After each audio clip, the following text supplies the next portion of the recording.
Good evening. Parashat Toldot. B'Shem Hashem Naaseh V'Natzliach. This shiur is dedicated for refuah shlema to our soldiers and hostages and all Cholei Am Yisrael. Le'ilui nishmat on the soldiers and all those people who were murdered, butchered, and burnt on October 7th, and those who died after because of this war, and for the safe return of our soldiers and hostages. So, um, we know that the name of a person is really very important. So, in this week's parasha, we learn that Yaakov and Esav are born. Esav is named Esav. In a moment, I'll explain more. And Yaakov is really it's called Yaakov. Yaakov comes from the word Ekev. Ekev means the hill. That's very unusual, a very unusual name to give someone the hill, right? And we know that a name is very important. At birth, when a child is born, Hashem plants the idea of a name for a baby into the parent's mind. And that is the name that actually represents the baby's personality. It really is the essence of the child, of this baby. So what happened to Yaakov? A hill? Yaakov is, what is this? So we know, it says in the Pasuk, that Yaakov was born. When Yaakov came out, he was born with his hand holding onto the heel of Esav, right? And when people looked at these two babies, they saw Esav. Esav comes from the lashon, from the root word of asui, which means made. It means he was complete. He had teeth, he had hair, um, he had hair all over, he had a red complexion, and his hair on his head, where he had a full head of hair. And people just called him asui. Asui means he's already like, it's not like a regular baby that it's going to take months for his teeth to grow in and for his hair to grow. And no, he was really asui. He was made just like a grown up, a grown child. So the Mefashim and the Megalia Amukot explain that what happened. So we know that the asui has a yud at the end. What did Yaakov do? Yaakov, his name was Akev. So Yaakov took the Yud of Esav and he put it in front of his name. So it's not Akev, but it's Yaakov. The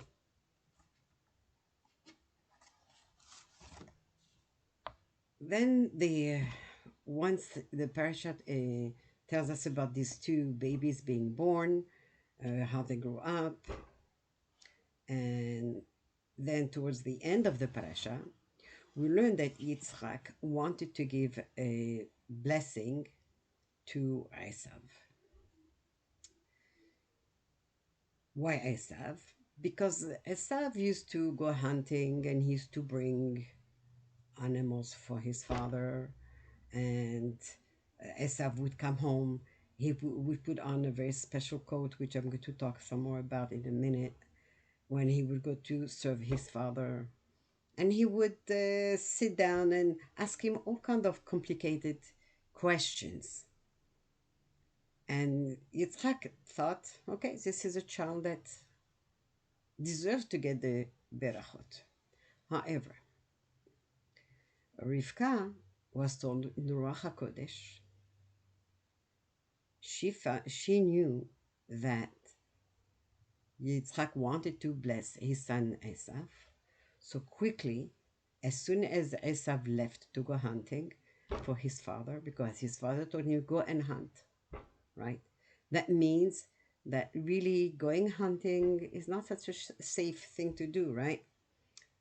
But that's the more of a reason. So the beracha that Yitzhak would give to Yaakov, it would actually take place on Esav. Sorry, the bracha that Yitzhak would give to Esav, it would actually happen. Um, it would really come to be on Esav. So Esav went.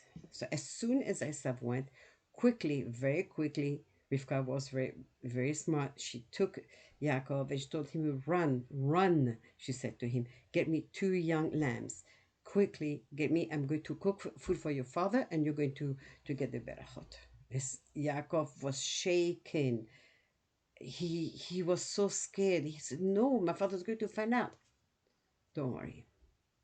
And so quickly she cooked the food. Then she took the skins of those 2 lambs and she washed them and dried them and everything. And then she put on the hands of Yaakov and she put on the neck of Yaakov. So if Esav touches his neck, it would feel like the neck of Esav, and his hand would feel like the hands of Esav. And actually, this is what happened, right? And not only this, she had to actually dress Yaakov with that special coat that Esav used to wear. Why did she have to wear to dress Yaakov? Because Yaakov was still so scared to go and trick his father. So what's about this coat? I have mentioned this quote already in one of my shiurim previously, where this is a very special quote that had pictures of animals on it. Hashem had given it to Adam. So the animals had come to Adam, and as they came one by one, they would be tame because of the coat. It had this power of taming the animals. And then just by looking at the animals, Adam was able to give names to those animals. And this coat was passed down from Adam until Noah. Then Canaan, the grandson of Noah, stole it from Noah, and it was passed down through his family all the way to Nimrod. Now, Nimrod, he used to go and wear it while he would go out hunting. Esau found out about this, and he went over one day when Nimrod was hunting. Esau was speaking to him, and somehow managed to convince Nimrod to take off this special coat. As soon as he took it off, Esav killed Nimrod and ran away with the coat in his hands. And actually, that was the day that Avraham Avinu had died. So this special coat was left in the house of Yitzhak and Rivka. And every time Esav would come and go to his father, serve his father, do anything for his father, he would put on this coat and he would go to his father. And that's why Esav is known as the one who made this mitzvah of kivud av so perfectly that no one was able to do it as perfectly as he did. However, now that Yaakov comes to Yitzhak, he's coming to the room. He has his tray with the food and a bottle of wine. And he's coming close to Yitzhak and he's wearing the coat, that special coat. And right away, Yitzhak says, Re'eh beni, reach hasadeh, reach kereach hasadeh asher beracho Hashem. Look here, my son. The smell that I'm smelling is like this the smell of the field that Hashem blessed. What field is that? Rashi tells us, Nichnas imo reach Gan Eden. That when Yaakov went in, the smell of Gan Eden went in with Yaakov, and that was a pleasant, beautiful smell that Yitzhak was smelling. And then we know that, unfortunately, I mean, Yitzhak blessed Yaakov, and as soon as he finished, Yaakov left. That's when Esav came, and he was very upset and decided he didn't say anything to his father, but he decided he was going to kill Yaakov. Again, Rivka finds out Beruach HaKodesh, and she goes over to Yitzhak and tells him, we have to send our son to my brother to get married. He cannot stay here. He cannot marry any of the women here. They're all from Canaan. And so Yaakov leaves because his mother told him to. His father and mother told him to leave and go to his uncle, to Lavan. Now, for the next little while, we're going to be going back and forth between Esav, Yaakov, and Yosef. How is that? Okay. As I said before, as we just learned, Esav had one zechut, the zechut of kivud av, right? And because of it, we are constantly having to fight because of this zechut that Esav has until Mashiach comes. That was Esav had performed this mitzvah of kivud av like no one ever has been able to do. No one respected and honored his father or mother, or both of them, the way Esav did. Esav respected his father. Okay. Unfortunately, he did not have so much kavod for his mother. We even know the Midrash tells us that when Rivka died, Esav did not even go to the funeral of his mother because he didn't really consider her very much. So now, what happens to us then? Since Esav has such a big zechut, then what happens to us? Hashem tries to give us opportunities so we can honor our parents. Many opportunities. So obviously then the question is, why is this mitzvah? Because of this, there's so much fight, there's so much going on. Constantly, we have to try and sort of measure to this the zechut of that Esav has. So what happened here? What is it? It's constantly between Yaakov, us, and Esav. So for this, like I said before, we have got to go back to the time of Yosef. A little bit before Yosef was born, and even after Yosef was born. So Rashi tells us that when Yosef was born, Rashi right there, it says that Yaakov felt, now I can go home. Now that Yosef is born, I can go home. Why? Because Yosef is compared to a shalhevet, lehava, which is a flame, and Esav is compared to straw, right? So if you put straw and fire together, what's going to be? Obviously, the fire will consume the straw, right? That means that now that Yosef was born, Yaakov knew he would be able to overcome Esav because of Yosef. Yosef was the adversary of Esav. Yosef knew this and knew he had the power to fight Esav. So what was Yosef's power? Kivud av va'em. Not just kivud av, but kivud av va'em.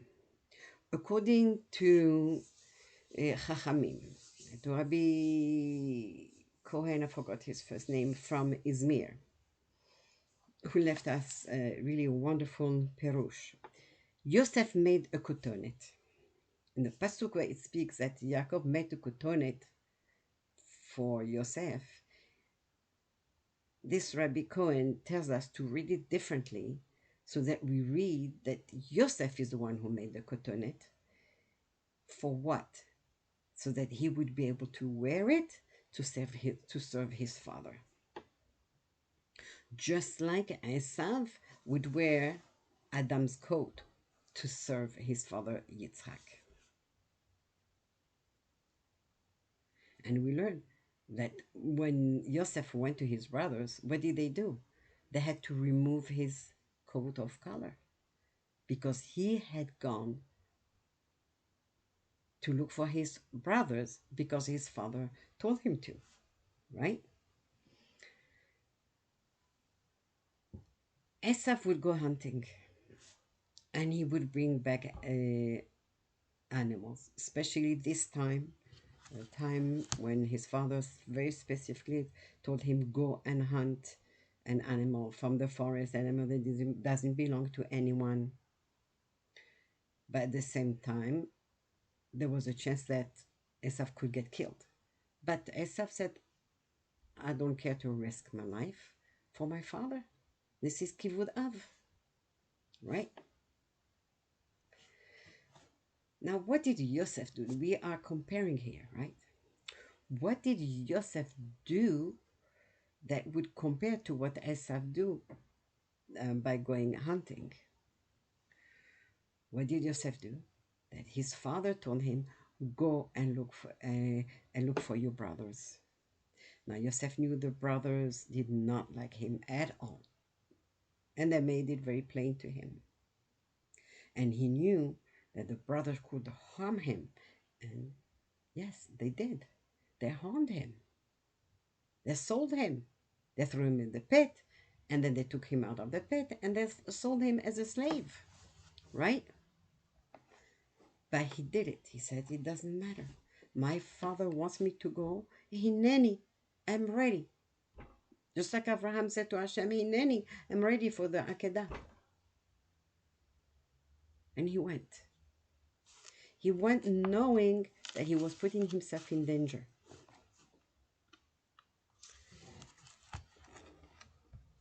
So we see here that Yosef and Esav both honor their fathers. Chachamim actually teach us that Yosef's mitzvah was greater than Esav. Oh, that we always were told that Esav mitzvah and zechut was so big. Yes, but also Yosef did something else. Esav honored his father, right? But not his mother. It says in the pasuk that when Esav heard that his parents told his brother go to Lavan and marry one of his daughter, so Esav said, "Oh, so I also have to get married." So he got married, but he got married to women from Canaan. These women were doing avodah zarah. They were offering sacrifices to the avodah zarah, and the smoke that was from the sacrifices bothered so much Yitzhak and Rivka. Vatihiyena lemorat ruach. They caused so much grief to Yitzhak and to Rivka. Did he do anything about it? No, he didn't.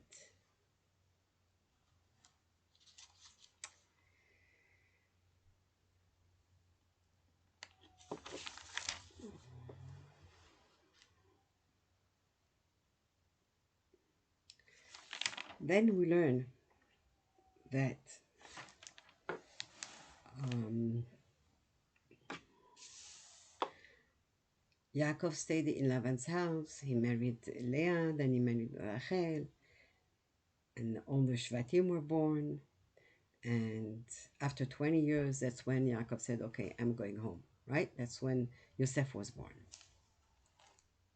So when Yaakov had to meet Esav, so first he presented the servants, Bilhah and Zilpah, and their children, then Leah and her children, and next came Yosef, and then Rachel. Rachel was last.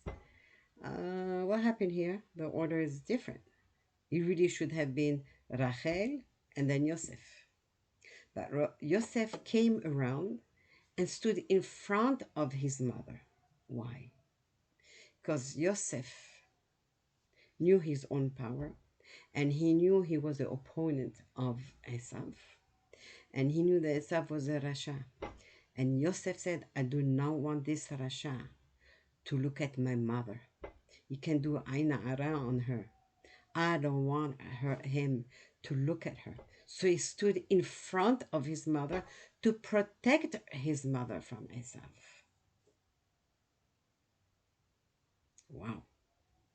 And Yosef at that time was only 9 years old.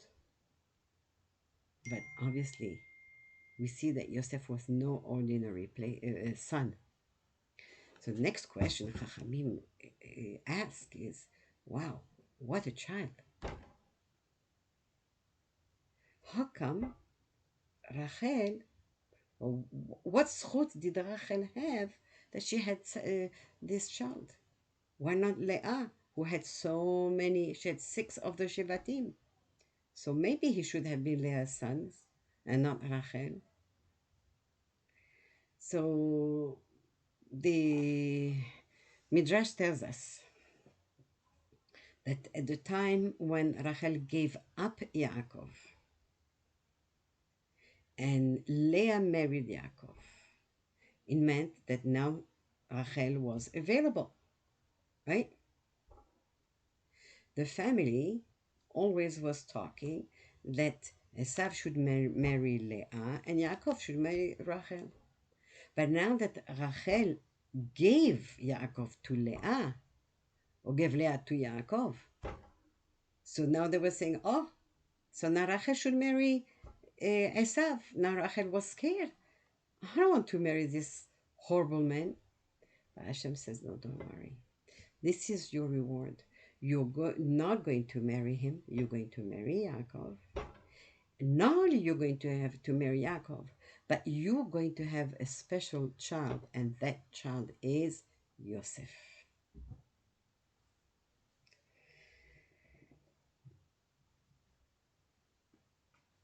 When Yosef was born, Rachel said, Asaf Hashem et cherpati. Rachel had been embarrassed all those years that she could not have any children. Finally, when Yosef was born, she said, Hashem gathered my shame. It means that's it. I have no shame anymore, right? Asaf, he gathered. That's why she called her son Yosef. It's the same shoresh, the same word. So we see already that at birth, Yosef honored his mother. How can we understand that? You know how sometimes you have a baby and the baby is really good baby. The baby, you're able to sleep a little more. You're able to things that are calm at home, or you're able to do things. The baby is not so demanding. So you sort of like talk to the baby and you say, oh, you're such a tzaddik, or you're such a tzaddiket. You know, mommy is busy, so you're being so good to mommy. Well, we talk like this, but there is truth to it. Because this is how Yosef honored his mother. Even though he was just born,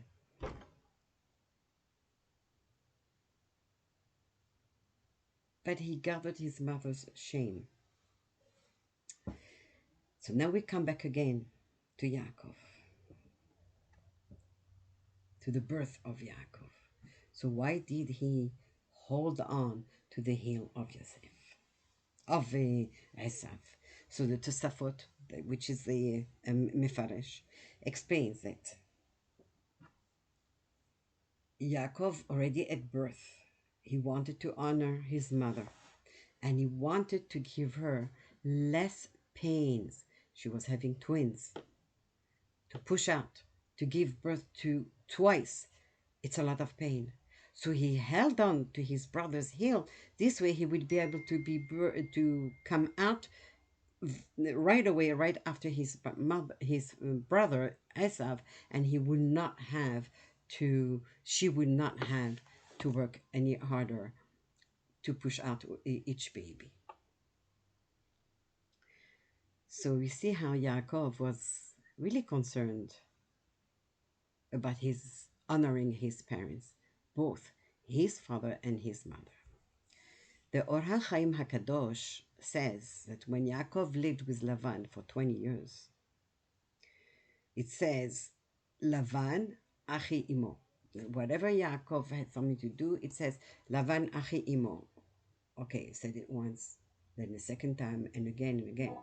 So the obvious question is why the Torah keeps on telling us, Lavan Achi Imo. We know that Lavan is the brother of his mother, of Yaakov's mother. So why the repetition, right? And the Ochaim explained it's because Yaakov, he knew he had gone to Lavan only because his parents asked of him, his father and mother. So every time he was doing something for his uncle, and he didn't have any easy life with his uncle, but every time he said, every time he said, I'm doing this because my mother sent me here, because he is my brother, my mother's brother.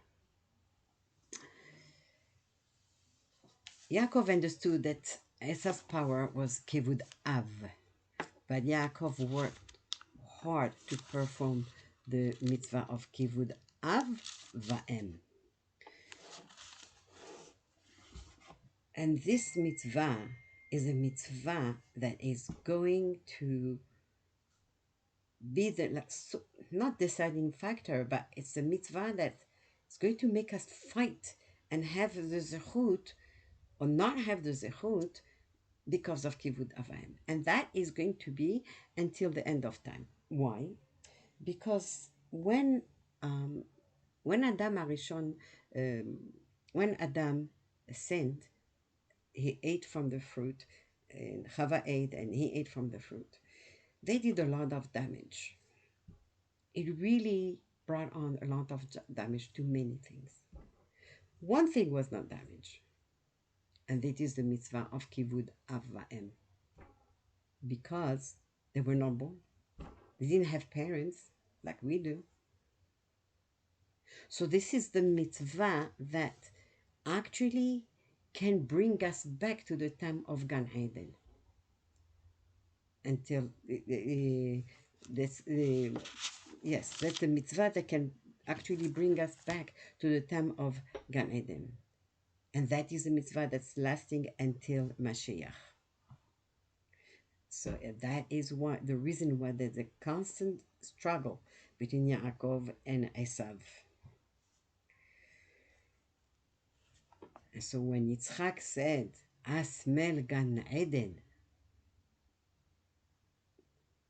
to Yaakov, when Yaakov brought him the food to get the beracha, it's because this is a mitzvah that will overcome Esav, and that will bring back Gan Eden, means will bring us back to the time before the sin of Adam and Chava.